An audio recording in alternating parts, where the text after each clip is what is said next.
One of the hardest things for a franchisor to learn is that difference. You're no longer selling pizzas, but that decision that you want to make that shift from being in your business to selling your business, that's some work that you should do before you dive into the legal side of things.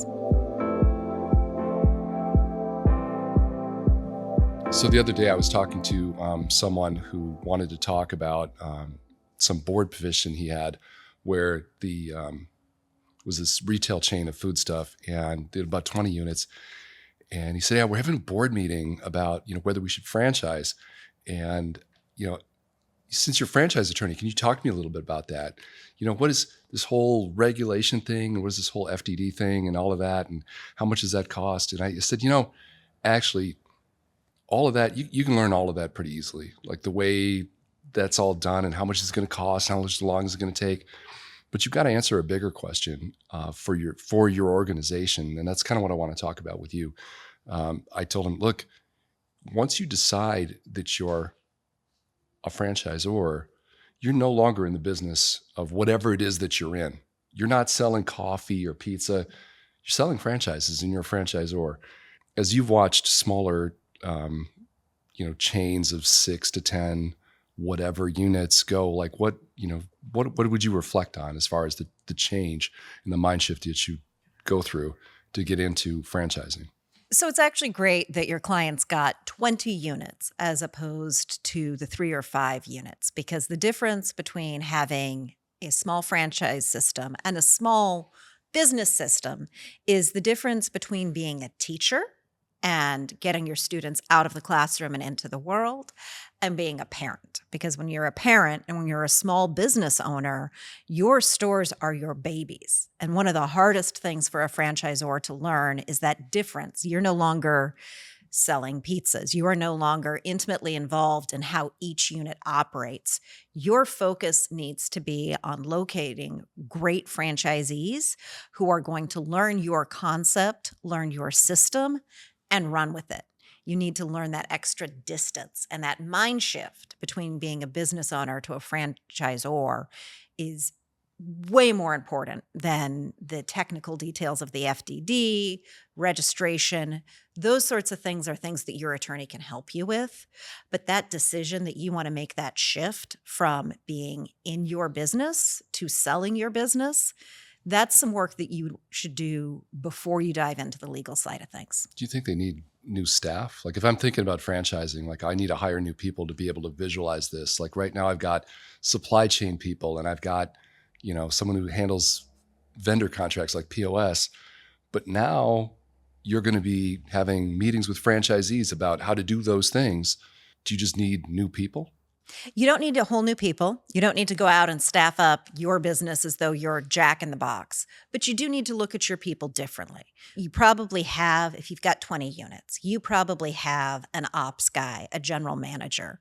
And you can, in the beginning, pull some of those people in to help for your franchising development and education, but you do need at least one new person on the team. And that person is going to be your franchise development / sales person, because your ops guy or your general manager may be really good at identifying who you need to hire to work the counter, who you need to hire to run the kitchen, but you need a franchise expert to come in and help you figure out who you need to pick as your franchisee, because those first few franchisees in a new system are going to be the ones who make or break the franchise system. I can say I've watched franchisors get excited and just, I want to sign that first one up, and they get a clinker in there. And, once you have someone in there, it is interesting, the realization that they're not employees.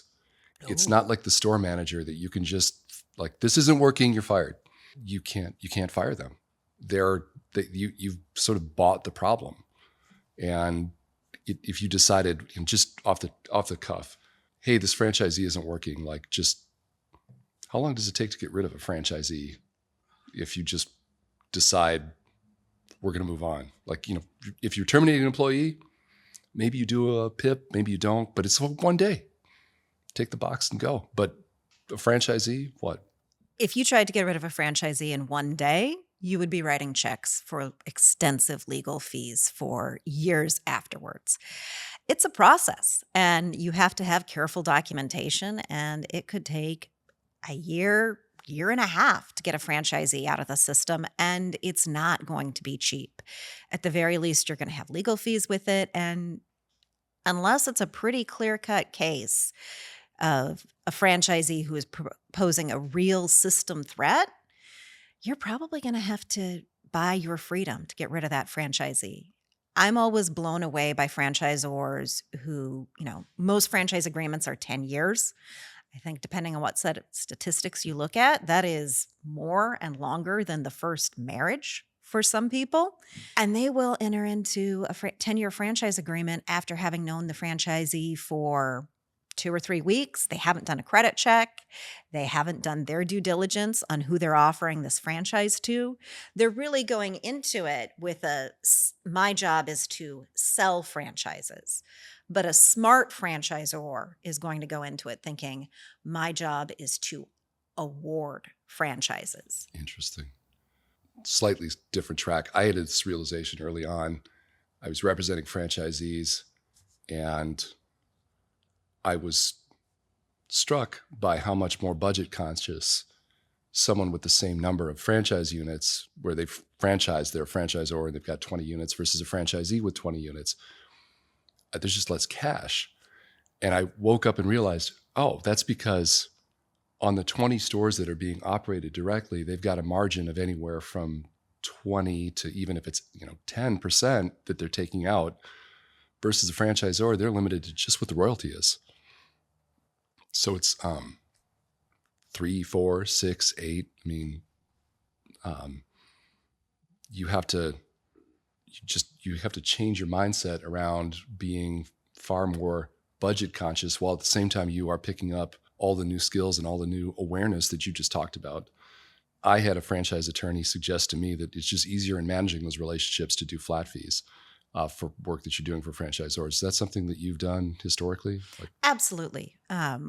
We always do a flat fee that includes not just creating your franchise agreement, getting your FDD put together, working with your support staff to get that information that has to go into the document, but we also include things like franchisor training, because it's a whole new skill set. And it's really important that by doing a flat fee, you're encouraging a relationship and a conversation with your clients. I always tell my franchisor clients that it is significantly cheaper if they call me the first time they think, maybe I should talk to an attorney, rather than doing the thing that I think we all do where we wait 6 months. And by the time they've waited 6 months, it's moved from something that we could resolve with an email, a phone call, to we got to do some legal research. This is a real problem. And if I do a flat fee arrangement, it incentivizes them to call me, because they don't always worry that, as soon as I pick up the phone, the meter is running. So we're being attorneys and talking about the problems, and I think there's some obvious upsides, but I'd like to talk a little bit about just, why would someone franchise given all of the trouble there is in managing these people and all of that? Like, what's, one way to look at it is, it's like it is one method of financing. You are using other people's money and you are offloading risk onto the franchisee operator. But what's your perspective on? Well, other people's money is my favorite kind of money to use when you're looking at expansion. But the other big advantage that you get with franchising is you are tapping into local resources and local markets. Say you're a pizza concept and you want to grow your business, and your first franchisee, maybe it's a retired school teacher who's lived in that community for the last 40 years and is looking for a job that still gives them something to do, but is more managerial than being in the classroom. That's someone who knows everyone in town and knows, who's good to hire to work the front desk, who is going to, what specials are going to work, what kind of marketing is really going to plug in and activate that market. That's not something that you, as the out-of-town franchisor, would understand. But when you are working with a partner, and as a franchise, that's what you've got. Your franchisee should be your partner. You've got a partner in that community who's already plugged in, and it can really help you grow your business much faster than you coming in as an outsider. How do you balance that if you've got your you're having a one-way conversation or one-way edict where you're saying, okay, all these stores are going to look like this, they're all going to be the same, and so there can't be a lot of variability from store to store to store, from operation to operation to operation. But you also want to take advantage of the things that are coming back and the feedback from franchisees. But you can't give them too much control or sway, or all of a sudden everything looks different. So, what have you seen in terms of people being successful in managing that conversation with the franchisees? One of the things that I saw was really successful was within a pizza concept. And most franchisors are going to say, we need to be able to approve your marketing. And you have to spend X, whether X is a number of dollars or a percentage on marketing. Denise, my franchisee client down in Dallas, really had this great idea where she plugged into Sunday schools and summer Bible camps and gave made sure that take and bake pizza coupons went to every kid in every summer Bible camp in their community. I think it was in an exurb of Dallas. And what that meant was everyone the parents pick up the kids on Friday. They don't want to go home and cook dinner. That kid had a coupon for a 50% off take and bake pizza. And once they could get people in the door, those were people who became long-term customers. I had another client who worked with the franchisor, said, hey, I want to come up with this great marketing idea. She was a dog training studio. And I don't know if you've noticed, but around here in the Great Northwest, we've got a lot of breweries that are dog friendly. Yeah. And People love their beer, they love their dogs. they go great together.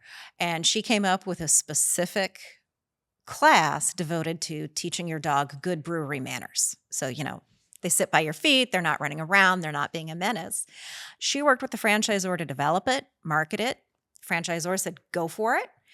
And it was such a great class that the franchisor then scaled that to all of their other franchises. Franchisees can be an incredible resource in terms of coming up with innovations. The Big Mac was a franchisee idea. All of these things are great ways that a franchisor can actually have their own research and development team within the franchise community. We're helping franchisors develop successful franchise systems that not just sell franchises, but grow a franchise system with their franchisees as partners.